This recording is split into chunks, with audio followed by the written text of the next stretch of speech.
Halo beloved people, selamat datang di ibadah online bersama dengan Tangan Pengharapan Community. Senang sekali bisa melayani saudara sekalian. Saya percaya bahwa setiap Anda yang menyaksikan ibadah online ini bersama-sama dengan kami, Anda pasti akan diberkati. Sore hari ini di ibadah jam 16.00 waktu Indonesia Barat dengan tema Impact Generation akan dilayani oleh Pastor Yohanes Kristianus. Mari kita sambut hambanya. Silakan. Luar biasa. Senang bisa berjumpa dengan Bapak Ibu di dalam ibadah online Tangan Pengharapan Community jam 4 sore ini. Memang kami mengambil khusus dengan ibadah yaitu Impact Generation. Gimana kita menjadi generasi yang berdampak bagi sesama. Nah, kebetulan hari ini adalah hari Minggu Palem. Hari Minggu Palem adalah hari 1 minggu sebelum Paskah atau 5 hari sebelum Jumat Agung kematian Tuhan Yesus, di mana Yesus pada saat itu datang secara khusus dengan sengaja ke kota Yerusalem. Dan tujuannya adalah untuk menyerahkan diri. Tapi kemudian orang-orang menyambut dengan penuh sukacita. Dan kemudian mengelulukan dan memuji Yesus. Mari kita lihat firman Tuhan di dalam Lukas pasal 19 ayat yang ke-28. Saya akan bacakan. Dan setelah mengatakan semuanya itu, Yesus mendahului mereka dan meneruskan perjalanannya ke Yerusalem. Ketika ia telah dekat Betfage dan Betania yang terletak di gunung yang bernama Bukit Zaitun, Yesus menyuruh 2 orang muridnya dengan pesan, "Pergilah ke kampung yang di depanmu itu. Pada waktu kau masuk di situ, kamu akan mendapatkan seekor keledai muda tertambat yang belum pernah ditunggangi orang. Lepaskanlah keledai itu dan bawalah kemari. Dan jika ada orang bertanya kepadamu, mengapa kamu melepaskannya? Jawablah demikian, Tuhan memerlukannya." Lalu pergilah mereka yang disuruh itu, dan mereka mendapati segala sesuatu seperti yang dikatakan Yesus. Ketika mereka melepaskan keledai itu, berkatalah orang yang empunya keledai itu, "Mengapa kamu melepaskan keledai itu?" Kata mereka, "Tuhan memerlukannya." Mereka membawa keledai itu kepada Yesus, lalu mengalasinya dengan pakaian mereka dan menolong Yesus naik ke atasnya. Dan sementara Yesus mengendarai keledai itu, mereka menghamparkan pakaiannya di jalan. Dan ketika ia dekat Yerusalem, tempat jalan menurun dari Bukit Zaitun, mulailah semua murid yang mengiringi dia bergembira dan memuji Allah dengan suara nyaring oleh karena segala mujizat yang telah mereka lihat. Kata mereka, "Diberkatilah dia yang datang sebagai raja dalam nama Tuhan. Damai sejahtera di surga dan kemuliaan di tempat yang maha tinggi." Beberapa orang Farisi yang turut dengan orang banyak itu berkata kepada Yesus, "Guru, tegurlah murid-muridmu itu." Jawabnya, "Aku berkata kepadamu, jika mereka ini diam, maka batu ini akan berteriak." Dan ketika Yesus telah dekat dan melihat kota itu, ia menangisinya. Katanya, "Wahai, betapa baiknya jika pada hari ini juga engkau mengerti apa yang diperlukan untuk damai sejahteramu. Tetapi sekarang hal itu tersembunyi bagimu, sebab akan datang harinya bahwa musuhmu akan mengelilingi engkau dengan kubu, lalu mengepung engkau dan menghimpit engkau dengan segala jurusan. Dan mereka akan membinasakan engkau beserta dengan seluruh pendudukmu. Dan pada kota tembokmu mereka tidak akan membiarkan satu batu pun tinggal terletak di atas batu yang lain. Karena engkau tidak mengetahui saat bila mana Allah melawat engkau." Saya mau bagi kepada kita semua lewat makna dari Palm Sunday atau Minggu Palem, yang dimana baru saja ayat-ayat tersebut kita dengar. Yang pertama, makna daripada Palm Sunday yang membantu kita bisa melewati masa badai, masa krisis. Yang pertama, Yesus tidak menolak rencana Bapa, yaitu dengan sengaja masuk ke Yerusalem untuk menyerahkan dirinya. Yang menarik, Yesus tidak menolak rencana Bapa. yaitu dengan sengaja dia masuk ke kota Yerusalem untuk menyerahkan dirinya. Lukas pasal 19 ayat 28, dan setelah mengatakan semuanya itu, setelah Yesus mengatakan semua itu, mengajar di Galilea, mengajar di Yeriko, mengajar di Betania, menyembuhkan banyak orang, bahkan membangkitkan Lazarus. Setelah semua itu selesai, Yesus mendahului mereka, itu orang-orang tersebut, dan meneruskan perjalanannya ke Yerusalem. Kita tahu bahwa Yesus punya kronologis kehidupan. Yang pertama, bahwa dia lahir di Bethlehem, dan dia di Bethlehem itu ada 2 tahun lamanya. Dan kemudian setelah itu dia pergi ke Mesir untuk mengungsi dari kejaran Raja Herodes, dan tinggal di Mesir tepatnya 3 tahun 11 bulan atau 4 tahun. Dan kemudian setelah itu dia pergi ke Nazaret setelah Herodes yang hendak membunuhnya mati, dan tinggal di Nazaret sekitar 24 tahun karena membantu keluarganya. Sejak Yesus masih remaja, Yusuf telah dipanggil Tuhan sehingga dia harus menopang rumah tangga atau keluarga daripada Yusuf, Maria, dan juga saudara-saudaranya. Dan setelah usia 30 tahun, Yesus banyak sekali melayani di Galilea. Dan selama 3 tahun dia melayani di Galilea untuk mengajar dan menyembuhkan banyak orang.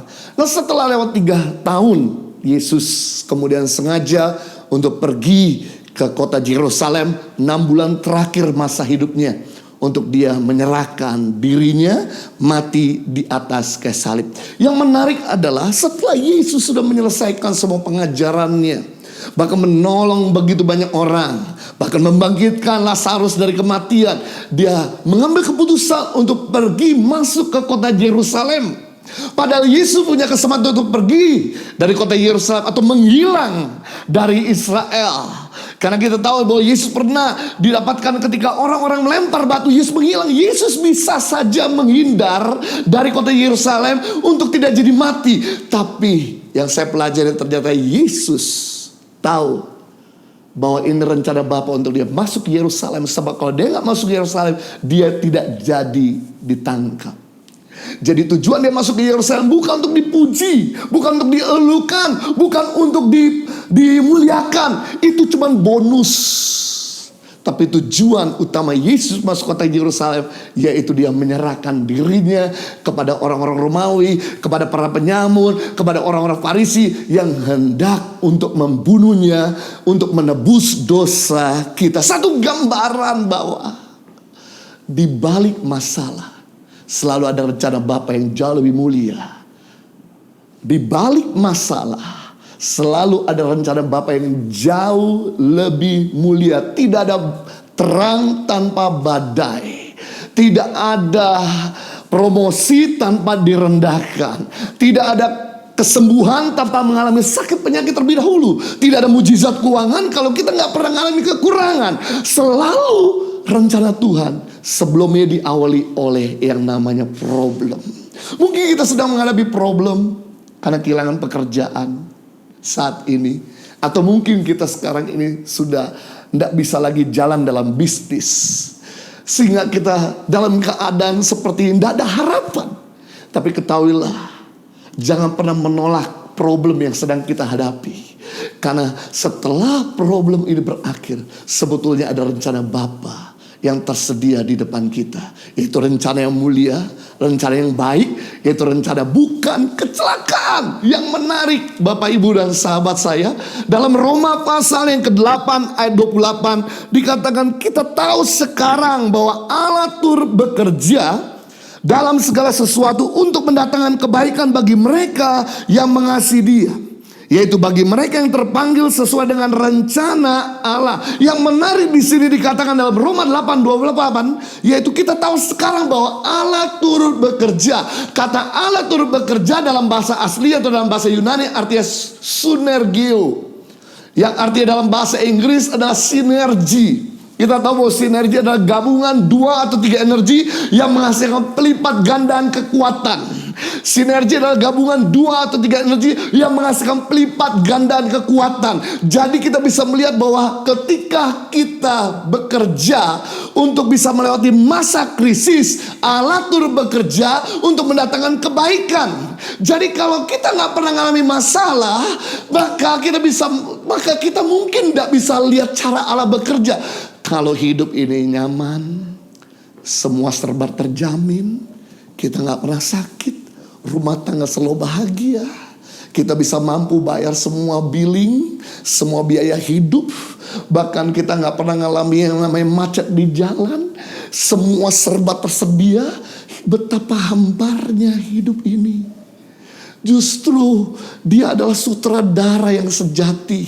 Kalau kita nonton film action, kalau nggak ada musuh, kalau nggak ada lawan, maka film itu bukan lagi film action. Film itu nggak akan bisa menggairahkan kita. Film itu nggak akan bisa mengentertainment kita. Justru lewat masalah, Allah bersinergi dengan kita untuk mendatangkan kebaikan bagi mereka yang mengasihi Dia. Tugas kita adalah jangan give up, jangan menyerah, jangan mundur, jangan kecewa, jangan sedih. Tapi hadapilah, karena pencobaan-pencobaan yang kamu hadapi tidak pernah melebihi kekuatanmu. Sebab Tuhan beri jalan keluar. Artinya jangan keluar, jangan menyerah sampai Dia membuka jalan bagimu. Tugas kita adalah terus maju. Tugas kita adalah mengasihi Tuhan. Tugas kita adalah mengandalkan Dia. Maka ada pintu yang terbuka. Maka ada berkat Tuhan tercurah. Maka apa yang gak pernah kita lihat, gak pernah kita pikirkan, gak pernah kita timbul dalam hati, Tuhan semua siapkan yang terbaik bagi kita yang mengasihi Dia. Buktinya dalam masa-masa COVID-19 ini, begitu banyak orang jadi lebih kreatif. Bisnis mereka nggak jalan, tapi mereka bikin bisnis yang baru, yaitu bisnis masker. Buka bisnis yang baru, yaitu bisnis APD. Buka bisnis yang baru, yaitu bisnis online makanan. Luar biasa sekali. Justru dengan ada COVID-19 ini membuat kita di rumah, membuat kita lebih sehat. Karena kita udah gak terlalu banyak kesibukan di luar. Membuat kita punya hubungan dengan keluarga lebih mesra. Bahkan mau hubungan kita sama Tuhan lebih dekat. Bahkan beberapa negara yang harus dikarantina, mereka gak bisa buat apa-apa, justru mereka ingat Tuhan. Bahkan beberapa orang-orang ateis, termasuk dokter ateis yang ada di Itali, akhirnya membuka hati, mengundang Tuhan dalam hidupnya. Kita bisa melihat terjadi balik badai. Ada rencana Tuhan. Rencana Tuhan tidak pernah menghancurkan kita. Rencana Tuhan membuat kita dewasa. Rencana Tuhan membuat kita elegan. Rencana Tuhan membentuk tabiat kita lebih rendah hati, lebih sabar, lebih mengandalkan Tuhan, lebih baik. Kita bisa lihat kronologis kehidupan Yusuf, di mana Yusuf mengalami begitu banyak musibah dan badai dalam hidupnya, tapi Allah turut bekerja. Sinergi Allah bekerja ketika sekalipun Yusuf mengalami badai. Yang pertama, saudara-saudara Yusuf melempar Yusuf ke dalam sumur. Apakah nyaman? Tidak nyaman. Dibuang di dalam sumur yang kering. Itu pasti tulang patah-patah, berdarah-darah. Yusuf tidak bisa lagi berseru kepada ayahnya, minta tolong. Justru ketika Yusuf masuk dalam sumur, dia cuma bisa mengucap syukur. Ketika Yusuf masuk dalam sumur, dia cuma bisa mengandalkan dan berseru kepada Tuhan. Yang berikutnya kita bisa melihat saudara-saudara Yusuf menjual Yusuf untuk mendapatkan uang.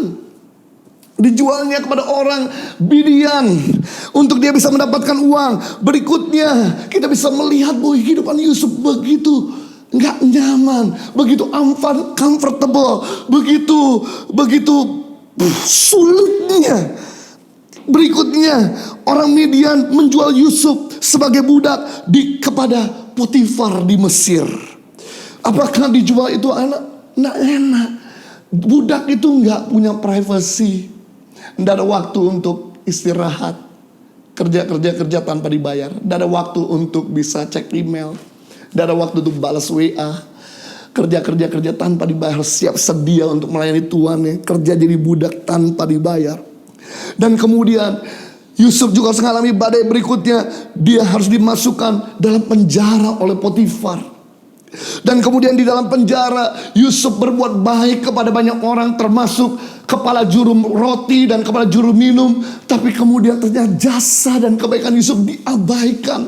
Apakah Yusuf merasa nyaman? Tidak nyaman sama sekali. Kemudian setelah itu Yusuf dalam penjara. Ketika Yusuf dalam penjara, Yusuf menerjemahkan mimpi, yaitu Firaun. Dan Yusuf diangkat menjadi Perdana Menteri atas negara adik kuasa waktu itu, yaitu Mesir. Apakah dia cukup nyaman?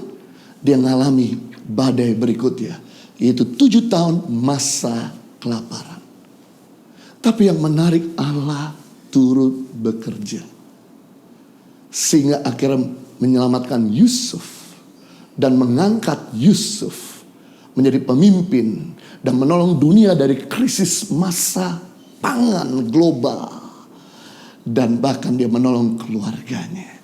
Kita bisa melihat ternyata di balik badai selalu ada rencana Tuhan. Hari-hari ini kita seringkali dalam masa karantina menggunakan aplikasi Zoom. Zoom ternyata hari ini booming sekali. Dalam 3 bulan terakhir telah menguruk keuntungan 66 triliun rupiah atau 4 juta dolar. Dan ternyata Zoom didirikan oleh seorang Chinese bernama Eric Yuan. Sejarah Eric Yuan lahir dari keluarga yang biasa saja. Di usia 49 tahun setelah dia lulus dari kuliah matematika dan teknik, ayahnya bekerja sebagai seorang pekerja tambang. Dia kemudian merantau pergi ke Jepang, bekerja di Jepang selama 4 tahun. Dan kemudian dia pergi lagi merantau ke Amerika. Sampai ditolak 8 kali visanya untuk bisa diterima masuk di Amerika. Tapi dia terus berjuang walaupun badai dia harus hadapi. Walaupun penolakan dia harus hadapi. Dan waktu dia di Amerika dia bekerja di perusahaan Cisco IT, di mana dia sebagai coding. Dan lama-kelamaan dia dipromosikan menjadi vice president di Cisco Company. Dan 2011 dia rindu sekali untuk membuat satu aplikasi di mana dia bisa terhubung dengan pacarnya yang ada di China. Karena dia mampu bisa pergi ke China 1 tahun 2 kali di hari cutinya dan perjalanan cukup panjang 10 jam. Dia membayangkan seandainya ada satu aplikasi di mana saya bisa berhubungan, berkontak dengan keluarga saya, dengan calon pasangan saya yang ada di China. Ini akan mempermudah untuk rasa rindu terobati. Dan kemudian dia mulai bikin satu aplikasi namanya Zoom. Dan kemudian dia ajukan kepada pimpinannya di perusahaan Cisco IT Company. Dan perusahaan tersebut menolaknya. 2011 akhirnya putuskan keluar dari perusahaan tersebut. Dan kemudian dia coba galang dana. Dia coba pinjam uang oleh keluarganya, saudara-saudara dan teman-temannya. Dan kemudian yang menarik, 2014 setelah dirilis aplikasi Zoom, mulai ada 10 juta pengguna aplikasi tersebut. Tahun depannya 2015 mulai ada 30 juta pengguna aplikasi tersebut. Dan 2017 dia masuk salah satu menjadi startup bisnis unicorn yang terbaik juga salah satu di dunia. Dan sekarang perusahaan-perusahaan besar seperti Uber, seperti perusahaan Samsung, perusahaan-perusahaan giant, mereka terkonek menjadi nasabah atau menjadi klien dari perusahaan Zoom. Dan baru-baru ini dalam waktu 3 bulan dia menguruk keuntungan 4 juta dolar atau 66 triliun rupiah. Satu gambaran bahwa di balik badai selalu ada rencana Tuhan. Karena iblis tidak bisa menghancurkan kita lewat badai. Karena Tuhan bisa mengubahnya jadi kebaikan. Manusia boleh mereka-reka jahat kepada kita, tapi Tuhan sanggupnya mengubah menjadi kebaikan. Yang kedua, dari cerita Palm Sunday yang baru saja ayat tersebut saya bacakan pada kita semua punya makna, yaitu ketika Yesus bekerja, dia selalu melibatkan orang lain. Ini menarik. Kalau Tuhan bekerja, dia tidak pernah sendirian. Kalau Tuhan bekerja, dia selalu melibatkan yang lain. Lukas pasal 19 ayat 29 dan 30. Ketika ia telah dekat dengan Betfage dan Betania. Bet artinya rumah. Bethlehem, Bet artinya rumah, lehem roti. Betani, Bet artinya rumah, Ani artinya orang miskin. Jadi Betani rumah orang miskin. Bethel, Bet artinya rumah, El artinya Tuhan. Bethel artinya rumah Tuhan. Betfage, Bet artinya rumah, Fage artinya yaitu arah. Jadi tempat pohon arah. Ketika ia telah dekat Betfage dan Betania yang terletak di gunung yang bernama Bukit Zaitun, Yesus menyuruh 2 orang muridnya dengan pesan, pergilah ke kampung yang di depanmu itu. Pada waktu kamu masuk di situ, kamu akan mendapati seekor keledai muda tertambat atau terikat yang belum pernah ditunggangi orang. Lepaskanlah keledai itu dan bawalah kemari, aku akan menggunakannya. Yesus sebetulnya bisa saja untuk memanggil keledai itu datang, karena dia Tuhan segala Tuhan. Makanya ketika murid ya melepaskan keledai, Tuhan cuma pesankan, kalau ada orang tanya kenapa keledai itu dilepaskan oleh pemiliknya, Tuhan memerlukan. Berarti Tuhan pemilik segalanya, sampai orang rela memberikannya. Dia bisa saja langsung memanggil keledai untuk datang atau mengambil sendiri. Tapi justru di hari-hari terakhir sebelum dia mati, sekali lagi dia menggunakan 2 muridnya. Dia melibatkan kedua orang terdekatnya untuk bisa melayani bersama-sama dengan Yesus. Kita bisa melihat ternyata mekanisme Tuhan selalu dia bekerja sama dengan manusia. Dari awal dunia ini dijadikan, ketika Tuhan ciptakan Taman Eden, Tuhan tempatkan Adam untuk bisa mengelola taman tersebut. Waktu Tuhan mau menyelamatkan dunia ini dari air bah, Tuhan pakai Nuh untuk memberitahu kepada orang-orang di zaman itu agar mereka jangan binasa karena air bah. Waktu Tuhan mau mengeluarkan bangsa Israel dari perbudakan di Mesir, menyelamatkan mereka dari kejaran Firaun ataupun melewati laut Teberau yang dalam dan luas, dia pakai Musa. Waktu Tuhan mau membawa bangsa Israel masuk dalam perjanjian, dia pakai Yosua. Waktu Tuhan mau membangun kembali tembok Bait Allah, tembok Yerusalem, dia pakai Nehemia. Waktu Tuhan mau menyembuhkan orang sakit, dia pakai Petrus, dia pakai Yohanes, dia pakai Filipus dan lain sebagainya. Sama hal di zaman now ini, kalau Tuhan mau bekerja, selalu dia pakai kita. Amazing. So be available untuk dipakai sama Tuhan. Tapi jangan lupa juga, kalau Tuhan adalah Tuhan yang sangat inklusif, tidak eksklusif. Berarti kita juga harus jadi orang-orang yang inklusif, yang tidak eksklusif. Kalau kita mau melewati badai yang sedang kita hadapi, yang kita perlu lakukan, mari jadi orang yang pandai bekerja sama dengan yang lain. Ada 6 dimensi di mana kita bisa bekerja sama untuk bisa menjadi orang-orang yang berkarya hebat. Untuk kita bisa melewati badai kehidupan. Yang pertama, dimensi pertama di mana kita bisa bekerja sama, yaitu dimensi yang ada di atas. Atas bicara soal Tuhan. Ketika kita bekerja sama dengan Tuhan, maka dia akan empower kita. Maka dia akan memberdaya kita. Maka dia akan memberikan pada kita kemampuan untuk melewati keterbatasan kita. Saya tahu bahwa manusia punya keterbatasan, tapi waktu kita bekerja sama Tuhan, maka dia memampukan kita untuk melewati keterbatasan. Sama seperti dengan 2 murid Yesus, keterbatasan biaya dan dana. Tapi Yesus berkata, kalau ada orang bertanya kepadamu, kenapa engkau melepaskan keledai tersebut? Tuhan memerlukannya tanpa biaya. Justru Tuhan merilis keledai tersebut kepada murid-muridnya. Yang kedua, kita juga harus mampu bekerja sama dengan ada di bawah. Siapa bawah? Orang yang lebih muda dari kita. Kita ini penting untuk bekerja sama dengan orang-orang muda, karena orang muda terdapat kekuatan dan kreativitas. Orang muda terdapat kekuatan, percepatan, dan kreativitas. Tapi jangan lupa, orang tua terdapat hikmat dan pengalaman. Orang tua terdapat hikmat dan pengalaman.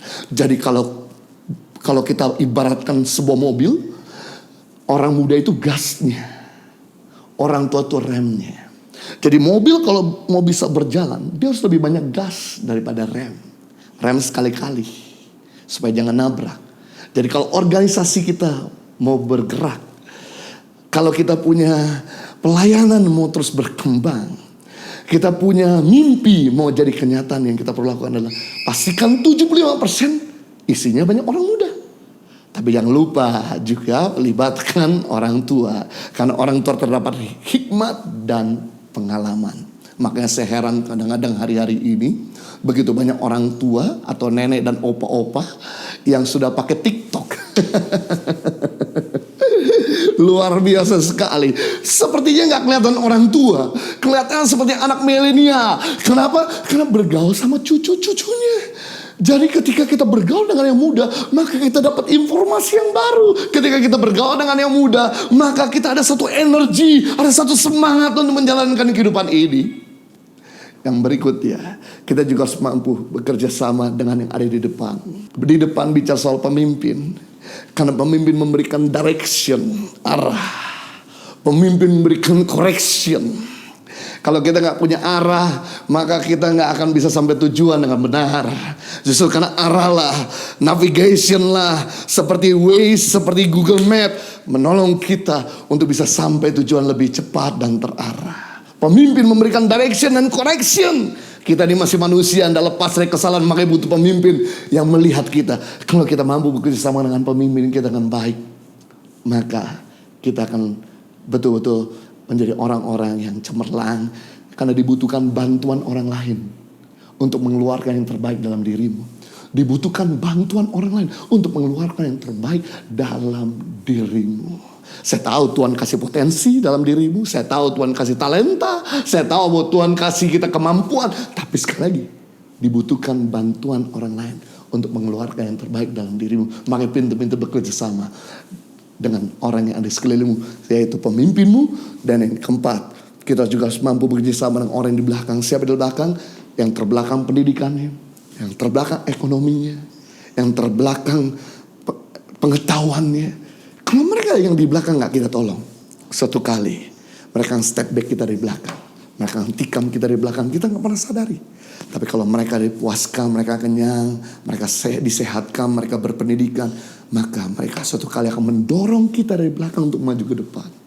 Yang kelima, kita juga mampu bekerja sama dengan orang sebelah kanan. Siapa kanan? Orang yang selalu bersama-sama dengan kita, keluarga kita, orang yang kita percayai, rekan sekerja kita. Tapi jangan lupa yang keenam, kita juga harus mampu bekerja sama dengan orang yang sebelah kiri. Siapa kiri? Orang yang oposisi, yang berlawanan dengan Anda, yang tidak sependapat dengan Anda. Ingat, perbedaan pendapat belum tentu salah. Perbedaan pendapat selalu mematangkan program kita, agar kita terhindar dari kesalahan, agar kita cenderung bisa lebih berhasil dari program kita yang lebih awal. Sebelum calon presiden jadi presiden, selalu dia harus berdebat dengan lawannya. Sekalipun presidenmu adalah kau favoritkan, tetap dia harus berdebat dengan lawannya untuk mematangkan programnya. Dan ketika kita mampu bekerjasama dengan sebelah kiri, kanan, depan, belakang, atas dan bawah, maka perkara besar, perkara luar biasa mahakarya kita akan capai. Masa-masa sulit ini kita akan lewati. If you walk alone, you walk faster. But if you walk together, you walk further. Kalau Anda jalan sendiri, Anda berjalan lebih cepat.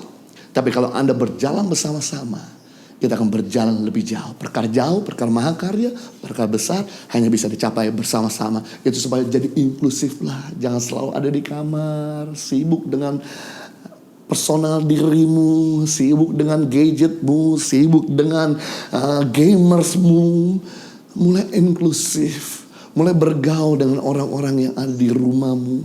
Mulai bangun hubungan dengan pembantumu. Kasihlah hiburan, kasihlah kekuatan. Tanyalah bagaimana kabarnya. Kalau gak ada mereka, kita sulit, kita yang sulit. Sekarang ada aplikasi banyak di mana kita bisa terkoneksi dengan WA video call, dengan Zoom, di mana kita bisa terkoneksi tetap bekerja. Jadi jangan mengurung diri, karena ternyata orang yang pintar bangun hubungan mudah sukses. Orang yang sulit bangun hubungan sulit sukses. Orang yang sukar bangun hubungan sukar sukses. Tapi orang yang mudah bangun hubungan mudah sukses. Jadilah orang yang bisa bekerja sama, karena Tuhan kita punya nilai selalu bekerja sama. Yang ketiga, Makna daripada Palm Sunday atau Minggu Palem, yaitu Yesus menggunakan keledai untuk masuk ke kota Yerusalem. Menarik sekali dalam Lukas pasal 19 ayat 36. Dan sementara Yesus mengendarai keledai itu, mereka menghamparkan pakaiannya di jalan. Menarik, Yesus masuk ke kota Yerusalem tidak menggunakan kuda. Yesus masuk kota Yerusalem menggunakan keledai. Keledai lambang kesederhanaan, kuda melambangkan kemewahan. Kuda melambangkan peperangan, tapi keledai melambangkan kesederhanaan dan kedamaian. Jadi kalau orang datang dengan kuda pada waktu itu udah lambang perang, tapi kalau orang datang dengan keledai, lambang perdamaian dan kesederhanaan, kerendahan hati. Bapak, Ibu, dan teman-teman, justru kalau kita mau melewati masa sukar dalam hidup kita, badai dalam kehidupan kita, kita belajar untuk hidup sederhana. Sederhana artinya adalah kemampuan seseorang untuk berkata cukup bagi diri sendiri dan limpah bagi orang lain. Kesederhanaan adalah kemampuan seseorang untuk berkata cukup bagi diri sendiri dan limpah bagi orang lain. Orang yang berkata cukup bukan orang berkekurangan. Orang yang berkata cukup adalah orang yang bisa menguasai diri. Sekali lagi, orang yang berkata cukup bukan orang berkekurangan. Orang yang berkata cukup adalah orang yang bisa menguasai diri. Dan kitab Amsal berkata, orang yang menguasai diri, pertama, melebihi seorang pahlawan. Yang kedua, melebihi seorang merebut kota. Jadi kita dikatakan lebih daripada pemenang, bukan karena kita pintar nyanyi lagu lebih daripada pemenang. Buktinya begitu banyak orang nyanyi lagu lebih daripada pemenang, tetap aja nggak pernah menang dalam hubungannya, nggak pernah menang dalam ekonomi, nggak pernah menang dalam kesehatannya, nggak pernah menang dalam kesuciannya.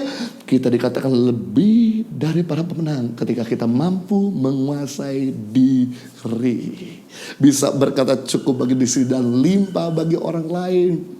Sekarang ini ngapain kita hidup mewah? Kita kan banyak di rumah.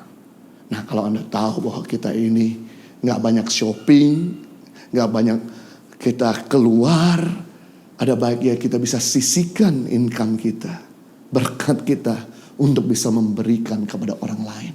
Ternyata saya pelajari semua konglomerat di dunia, mereka pertama adalah investor, tapi yang kedua mereka punya kebiasaan hidup sederhana. Yang menarik, semua konglomerat di dunia mereka punya kebiasaan hidup sederhana. Lihat Bill Gates, orang terkaya salah satu nomor satu di dunia. Lihat Jack Ma, orang terkaya di Asia. Lihat pendiri Facebook, mereka tanpa Gucci belt, tanpa Armani jacket, tanpa Dolce Gabbana shoes, tanpa jam Rolex, tanpa fashionable outfit di luarnya.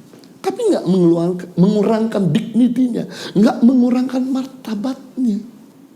Martabat kita itu berkurang bukan karena apa yang kita pakai.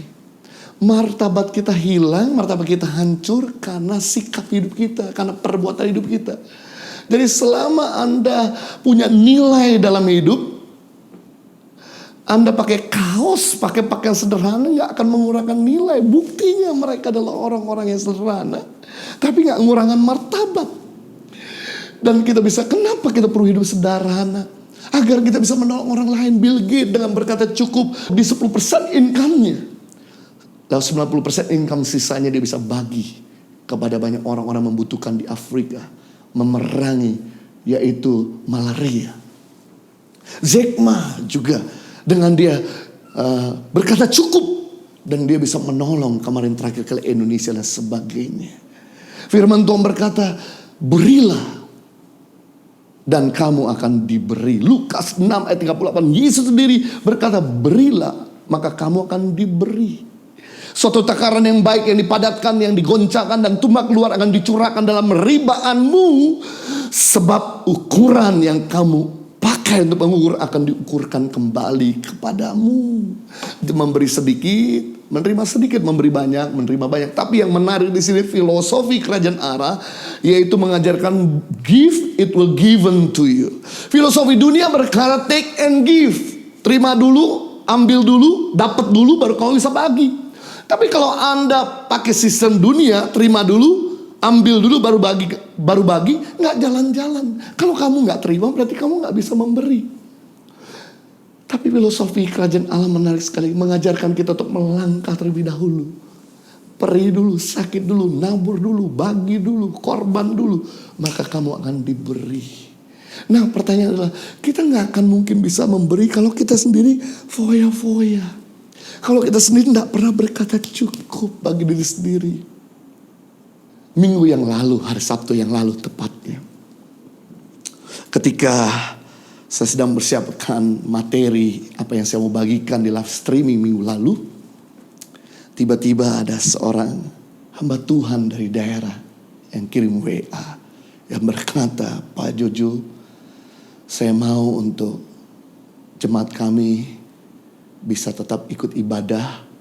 Saya bisa arahkan untuk mereka ikuti ibadah online dari Tangan Pengharapan Community. Sebab kami gak punya alat, gak punya kemampuan untuk bikin ibadah online. Atau gak punya orang juga sumber daya untuk melakukannya. Mungkin bisa kasih bantu saya linknya supaya kami bisa arahkan jemaat kami untuk bisa tetap menikmati firman Tuhan. Dan kemudian saya kasih linknya dan saya langsung mikir, sudah 3 minggu gereja-gereja tidak buat lagi ibadah di gedung mereka. Gereja yang mampu bikin ibadah online seperti kita saksikan banyak sekali. Tapi gereja-gereja yang tidak mampu, mereka harus menutup ibadah mereka. Dan kehidupan hamba Tuhan tersebut harus bergantung dari persembahan jemaat, perpuluhan dari jemaat. Langsung saya hamba Tuhan ini pasti memerlukan biaya untuk hidup keluarganya. Langsung hari Senin saya ngomong sama istri saya, berkata, sekarang waktunya untuk kita bagi berkat buat 100 hamba Tuhan yang dimana mereka kehilangan income sama sekali. Kita bagi apa yang kita bisa bantu, kita support mereka. Kemudian kita juga support beberapa daerah-daerah, desa-desa, beberapa kelurahan RT untuk mereka bisa kita kasih sembako. Kita juga bantu buat supir-supir yang kehilangan income karena mereka income mereka adalah harian. Yang dimana sekarang ini semua orang harus di rumah. Mereka gak bisa lagi punya pendapatan. Kita bantu mereka. Kita bantu juga rumah sakit. Lewat masker, lewat sentrasi, APD dan sebagainya. Dan itu bukan cuma yayasan yang keluar dana. Kami pun keluar dana. Padahal saya bersama istri sudah beberapa minggu juga udah kehilangan income. Kami gak pelayan lagi di gereja. Bahkan ibadah online ini juga kami kasih rekening yayasan. Tujuannya adalah supaya tetap Indonesia tertolong. Pendidikan tetap jalan di daerah. Walaupun mereka harus di rumah, tapi mekanismenya adalah berubah. Guru kami yang harus datang ke rumah-rumah daripada anak-anak tersebut. Kenapa? Karena di daerah tidak ada listrik, tidak ada jaringan telepon, tidak ada signal handphone atau signal wifi. Jadi kalau mereka nggak dibimbing, bagaimana mereka bisa belajar? Mereka akan ketinggalan. Mekanisme harus kami rubah. Kami harus tetap support mereka. Dan tidak ada satu anak yang berkurang. Kami bahkan lagi kemarin pergi untuk menjangkau daerah baru lagi. Yang menarik, walaupun kami tidak dapat income 1 bulan dari rekening kami berdua, saya bersama istri, tidak ada masukan. Yang menarik ketika kami mulai belajar dan nabur, berkata cukup, sudahlah nggak usah belanja dulu. Yang penting anak bisa bayar uang sekolah, makan tercukupi, staf semua juga bisa terpenuhi kebutuhan mereka. Jangan sampai kita terlambat menggaji mereka. Yang penting kita juga jangan lupa untuk belajar menabur. Dan yang menarik, selama 1 minggu ini, Bapak Ibu, friends and partner, sobat saya, positive people, tak disangka-sangka, orang yang gak pernah terpikirkan, gak pernah terbayangkan, mereka memberikan bantuan kepada kami sekeluarga. Dan bahkan baru kemarin ada satu orang telepon mensupport untuk biaya sekolah anak kami. Kami menangis sama Tuhan.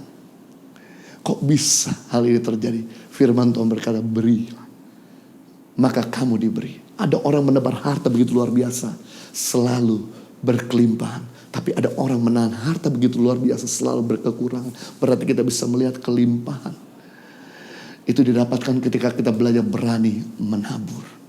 Yang keempat, makna daripada minggu malam ini, kita belajar dari kehidupan Yesus. Lukas pasal 19 ayat 41. Lukas 19 ayat 41. Dan ketika Yesus telah dekat dan melihat kota itu, ia menangisinya. Katanya, wahai betapa baiknya jika pada hari ini juga engkau mengerti apa yang diperlukan untuk damai sejahteramu. Tapi sekarang hal itu tersembunyi bagimu.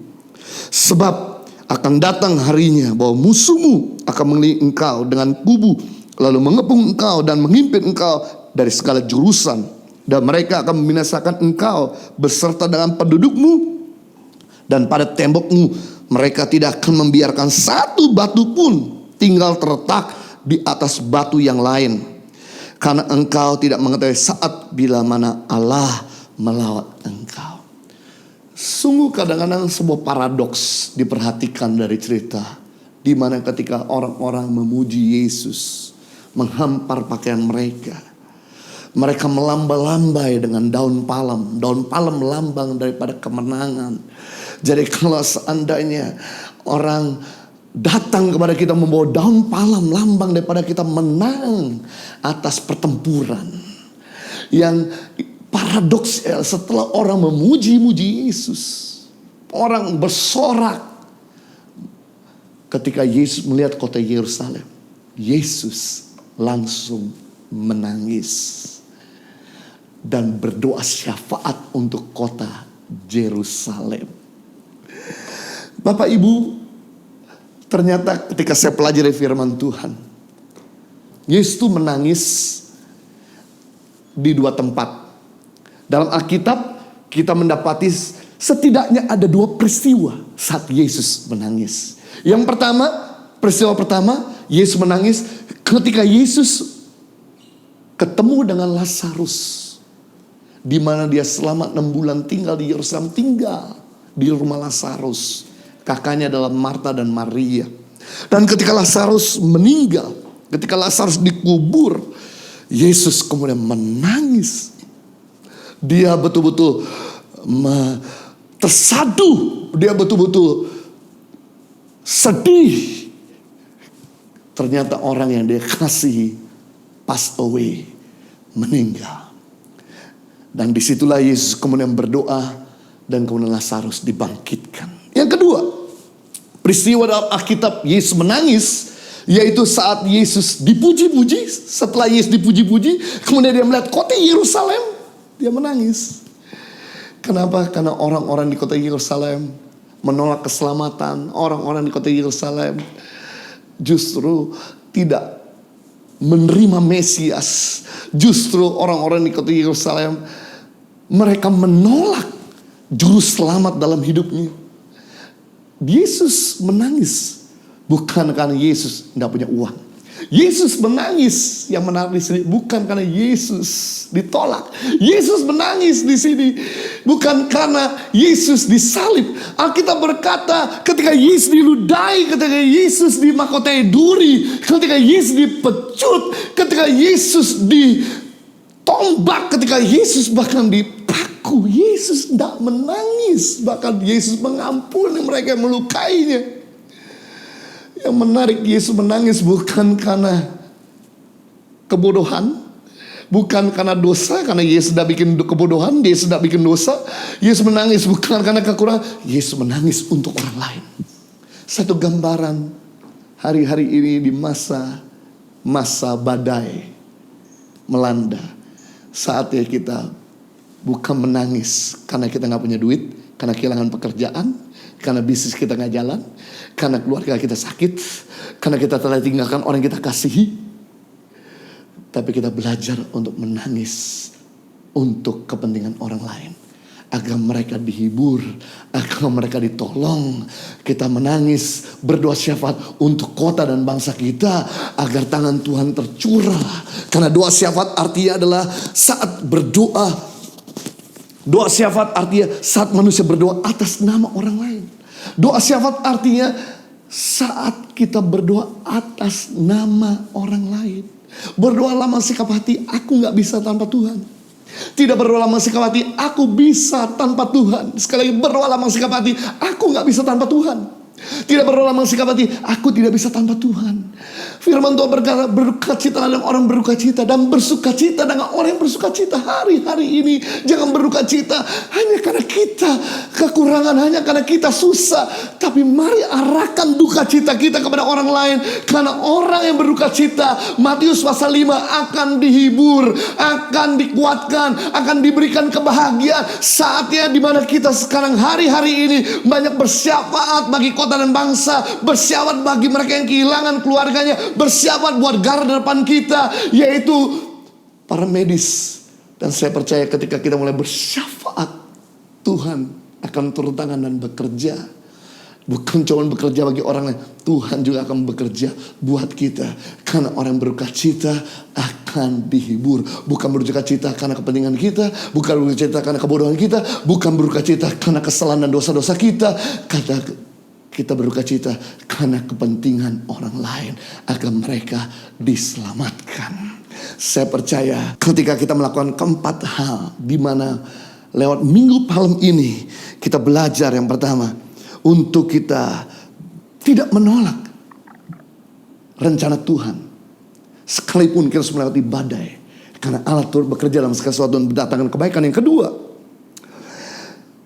belajar untuk melibatkan orang lain, bekerja sama dengan orang-orang sekeliling kita, maksud dengan Tuhan.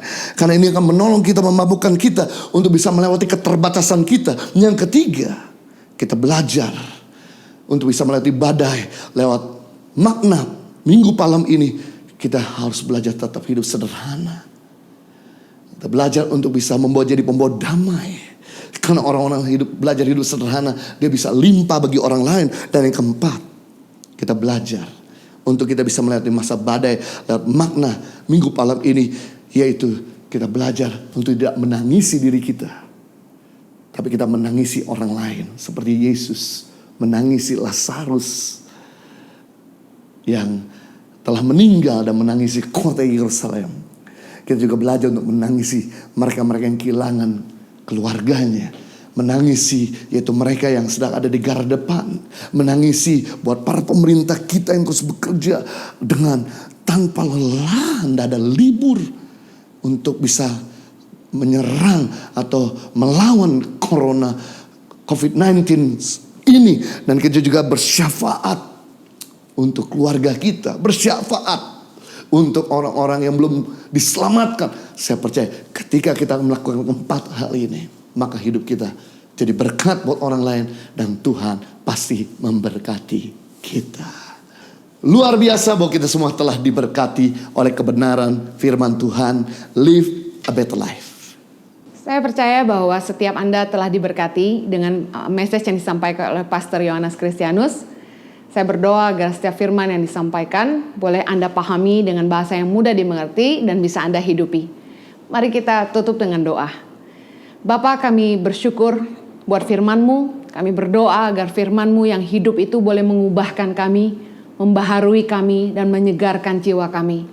Di saat-saat yang sulit, di masa-masa COVID-19, di mana seluruh dunia harus shut down dan kami tidak tahu apa yang harus kami lakukan ke depan. Kami menyerahkan hidup kami hanya ke dalam pemeliharaan tangan-Mu yang sempurna. Hamba-Mu berdoa untuk seluruh umat-Mu yang menonton tayangan ini. Kiranya perlindungan kuasa darah Yesus sempurna atas mereka, atas keluarga besar mereka. Bapa, kiranya Tuhan Kau menolong mereka. Memeliharaanmu Tuhan cukup untuk setiap mereka.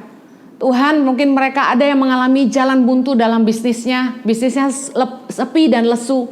Hamba-Mu berdoa pemeliharaanmu Tuhan mencukupi semua yang mereka butuhkan. Bahkan kalau ada yang sakit, berdoa agar bilu-bilu kuasa darah-Mu menyembuhkan mereka. Kami percaya bahwa Engkau mengasihi kami dan Engkau nggak akan pernah sekali-kali meninggalkan kami. Hamba-Mu menyerahkan seluruh umat-Mu ke dalam pemeliharaan-Mu yang sempurna. Tuhan, lalukanlah COVID-19 ini. Biarlah semuanya boleh mereda dan kami boleh kembali menghidupi kehidupan kami dengan lebih baik ke depannya. Berikanlah roh takut akan Engkau di seluruh dunia ini, agar setiap orang boleh mengakui bahwa Engkaulah Tuhan satu-satunya yang maha kuasa. Terima kasih ya Abah. Di dalam nama Yesus kami berdoa. Amen.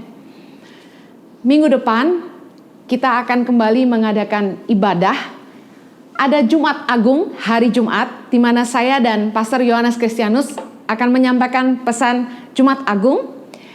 Hari Jumat jam 10 pagi waktu Indonesia Barat dan juga jam 16 sore waktu Indonesia Barat di live streaming di YouTube channel saya Henny Kristianus, dan kemudian di hari Minggu kita akan kembali mengadakan ibadah online live streaming di YouTube channel saya Henny Kristianus jam 10 pagi dan juga jam 16 sore waktu Indonesia Barat. Kami berdua akan kembali melayani Anda bersama dengan Tangan Pengharapan Community. Dan jangan lupa untuk ikuti terus Daily Devotion bersama dengan saya dan juga Pastor Yohanes Kristianus di channel YouTube kami masing-masing, di mana Anda bisa diberkati dan disegarkan dengan renungan setiap pagi. Kiranya setiap message yang kami sampaikan ini merupakan tumpahan hati Tuhan sendiri yang membaharui roh dan jiwa Anda setiap hari. Terima kasih telah menyaksikan bersama-sama dengan kami ibadah online bersama Tangan Pengharapan Community. Teruslah diberkati, teruslah hidup saling mengasihi, live a better life. Tuhan memberkati.